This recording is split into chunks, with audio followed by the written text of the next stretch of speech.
নেপালে কি ঘটতে চলেছে সারাদিন কিন্তু আজকে নেপালে কিন্তু রাজপথ, নেপালের হলিগলি বা সমস্ত রাস্তায় কিন্তু মানুষজন নেমেছে রাজতন্ত্র, যে রাজার যে শাসন সেই শাসন ফিরে পাওয়ার জন্য।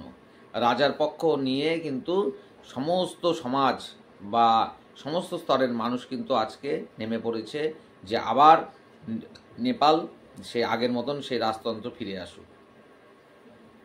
তোমাদেরকে দেখাবো যে আজকে কি ধরনের সেখানে কিন্তু মানুষজনের মিছিল বা র্যালি যে নেমেছিল সেগুলো কিন্তু তোমরা দেখতে পাবে। তাহলে কি আবার কি সেই রাজতন্ত্র ফিরে পেতে চলেছে নেপাল? আবারও ফিরতে চলেছে নেপালে কিন্তু রাজতন্ত্র শাসন।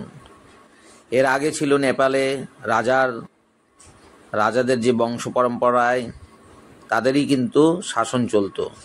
মাঝখানে রাজতন্ত্র উঠে গিয়ে সেখানে একটা গণতান্ত্রিক প্রতিষ্ঠান করার প্রচেষ্টা চলছিল, কিন্তু দেখা যাচ্ছে যে সেই দেশে কিন্তু একমাত্র কিন্তু দেশ হিসেবে, হিন্দু রাষ্ট্র হিসেবে দেশ ছিল কিন্তু নেপালই।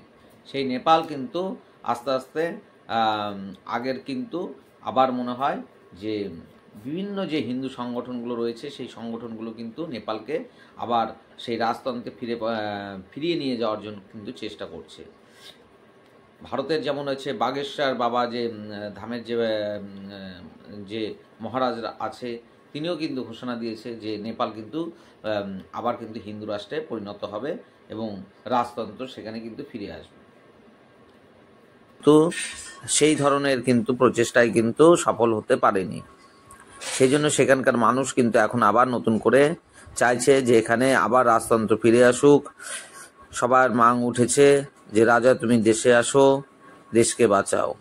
এই জন্য কিন্তু আজকে প্রচুর মানুষ নেপালের সড়ক পথে কিন্তু নেমেছে রাজার পক্ষ নিয়ে, রাজার হয়ে কিন্তু তারা মাঠে রাস্তায় নেমেছে, মিছিল করে রাজাকে সংবর্ধনা জানাচ্ছে, রাজ পরিবারের যে লোকজন আছে তাদেরকে, এবং তাদেরকে আবার কিন্তু তাদের শাসন তাদের হাতে যাতে ফিরে পায় বা ফিরে আসে সেই জন্য কিন্তু সেখানকার জনগণ বলছে যে রাজা তুমি আবার দেশের হাল ধরো।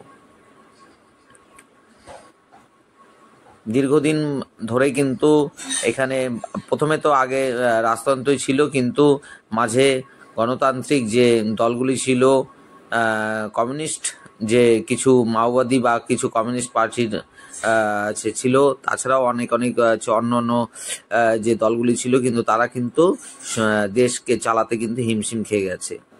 সেই জন্য এখন সেখানকার মানুষজন চিন্তা ভাবনা করেছে যে না, আর এভাবে নয়, রাজতন্ত্রের মাধ্যমেই দেশ চলুক। একে তো গোটা বিশ্বের মধ্যে একমাত্র এটিই ছিল কিন্তু একমাত্র হিন্দু রাষ্ট্র, আর সেই হিসেবেই কিন্তু চলতো। কিন্তু বর্তমানে সেটাও হয়তো সেই হিন্দু রাষ্ট্রের তকমাও হয়তো আর তাদের নেই। সেই জন্য সেখানকার যে বিশ্ব হিন্দু পরিষদ বা যেসব হিন্দু সংগঠনগুলো রয়েছে তারাও চাইছে যে রাজতন্ত্রে আবার ফিরে আসুক, এবং হিন্দুত্ববাদী যে মনোভাব সেই মনোভাব নিয়ে সেই নেপাল আবার সে আগের মতন ফিরে পাক বা ফিরে আসুক, তাদের সেই স্বপ্ন পূরণ হোক। এটাই কিন্তু চাইছে নেপালের মানুষজন। ভারতের সাথে যে সুসম্পর্ক বজায় থাকুক এটাই কিন্তু মানুষ চাইছে, সেখানকার যে জনসাধারণ তারাও তাই চাইছে। কারণ হচ্ছে যে এখন যে দলের মাধ্যমে দেশ চলছে তারা কিন্তু ভারতের সাথে কিন্তু একটা খারাপ সম্পর্কের দিকে কিন্তু এগিয়ে নিয়ে গেছে। মাঝে মধ্যেই কিন্তু দেখা যাচ্ছে যে ভারতের সাথে সম্পর্ক খারাপ করার চেষ্টা তারা করেছে। সেই জন্য তারাও এখন চাইছে যে ভারতের সাথে যাতে সম্পর্কটা ভালো থাকে, ভারতের সাথে যাতে আবার সেই আগের মতো যে ভ্রাতৃত্ববোধ, সেই একটা দেশের সাথে আর একটা দেশের যেমন হচ্ছে মিলন ছিল, সেই রকম মিলন যেন আবার আগের মতন হয়ে ওঠে। যেমন একটা দেশ থেকে আর এক দেশে গেলে পারে নেপালের যেমন ছাড়পত্র ছিল, ভারতেরও সেরকম কিন্তু নেপালের মানুষজনের উপরে ছাড়পত্র ছিল। সেই রকম কিন্তু তারা চাইছে সেই আবার আগের মতন হোক। কিন্তু মাঝখানে এই যে টানাপোড়েন সেগুলোর জন্য এখন মানুষ আর চাইছে না তাদেরকে, তারা চাইছে যে সেই রাজতন্ত্র আবার তাদের হাতে এই দেশের ক্ষমতাটা নিক এবং সেই আগের মতন আবার তারা সুন্দরভাবে দেশ পরিচালনা